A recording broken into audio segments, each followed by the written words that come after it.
E aí, hoje o nosso papo é sobre um assunto que tira o sono de muito produtor de milho, a mancha de tuscicum. A gente vai desvendar, de forma bem direta, como identificar, entender o que acontece e, claro, como manejar essa doença que pode causar um belo estrago.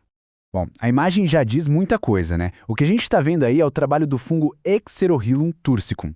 Essas lesões gigantescas simplesmente acabam com a capacidade da planta de fazer fotossíntese. E o resultado? Perda de produtividade na certa. Bora entender como isso tudo funciona. Para organizar as ideias, a gente vai seguir 4 passos. Primeiro, vamos encarar a ameaça e aprender a identificar os sintomas. Depois, conhecer o inimigo, ou seja, o ciclo de vida do fungo. E aí a gente parte para a solução, a defesa com o manejo cultural e o ataque com o controle químico. Então vamos lá, começando pela primeira parte, a ameaça. O foco aqui é aprender a bater o olho na lavoura e saber reconhecer a doença. Olha só, tudo começa com um sinal bem característico. O que tem que acender o alerta são essas lesões com formato de charuto, sabe? Elípticas, alongadas. Essa é a marca registrada da mancha de tursicum nas folhas do milho. E o tamanho impressiona, viu? Essas lesões podem variar bastante, começando com 2,5 cm e podendo chegar a incríveis 15 centímetros de comprimento. Essa diferença toda vai depender muito do quão suscetível é o híbrido de milho que está plantado. Para ter certeza do diagnóstico lá no campo, é só fazer um checklist visual. A cor geralmente é um tom de cinza ou cor de palha. A aparência é de algo queimado, um tecido morto, necrosado. Onde procurar primeiro? Nas folhas mais velhas, no bacheira da planta. E o mais grave é a progressão. As lesões podem crescer tanto que se unem umas às outras, secando a folha inteira. Beleza, já sabemos o que procurar. Mas por que isso acontece? Vamos agora para a segunda parte, entender quem é o inimigo e como funciona o ciclo de vida dele. O nome do responsável pela dor de cabeça é Xerohilum tursicum, e ele é o que chamamos de fungo necrotrófico. O que isso quer dizer na prática? Que ele é muito esperto.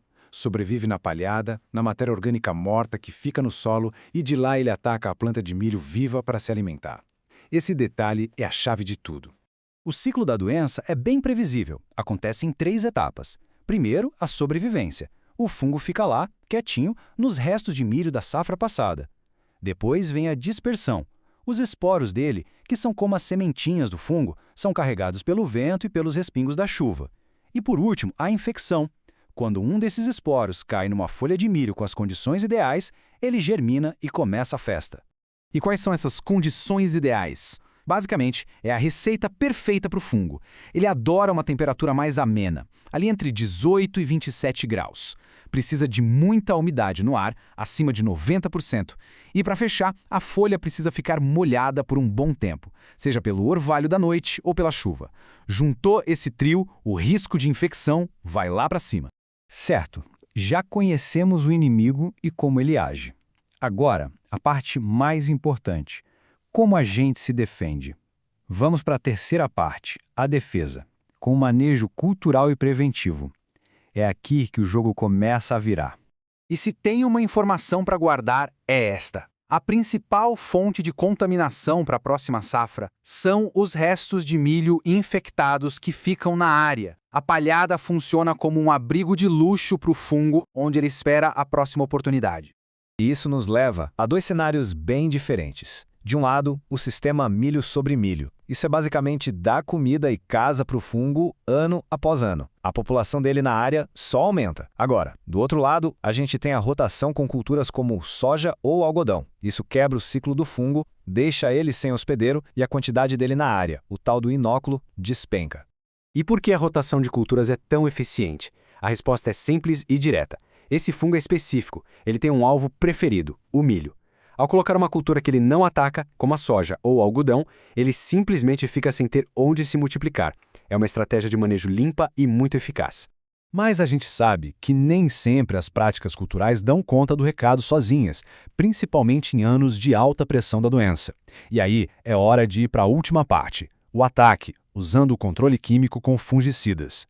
Na prateleira, existem ótimas ferramentas. Produtos como Foxx Pro, Nativo, Priori, Istra e Approach Prima são bem conhecidos. Perceba que a maioria deles combina diferentes grupos químicos, como estrobilurinas, triazóis e até carboxamidas. Essa mistura de modos de ação é fundamental para ter um controle mais robusto e, ao mesmo tempo, manejar o risco de o fungo criar resistência.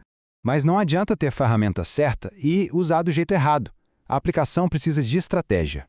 A regra número 1 é monitorar a lavoura sem parar.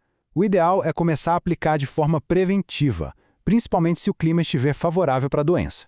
Viu os primeiros sintomas? Já tem que agir. O tempo de resposta aqui é tudo. No fim das contas, a lição mais valiosa é sobre integração. Não existe solução mágica. A eficácia máxima vem da união inteligente das práticas culturais, como a rotação, com o uso técnico e no momento certo do controle químico. É essa combinação que vai, de fato, proteger a produtividade. Isso tudo nos leva a uma pergunta final para refletir.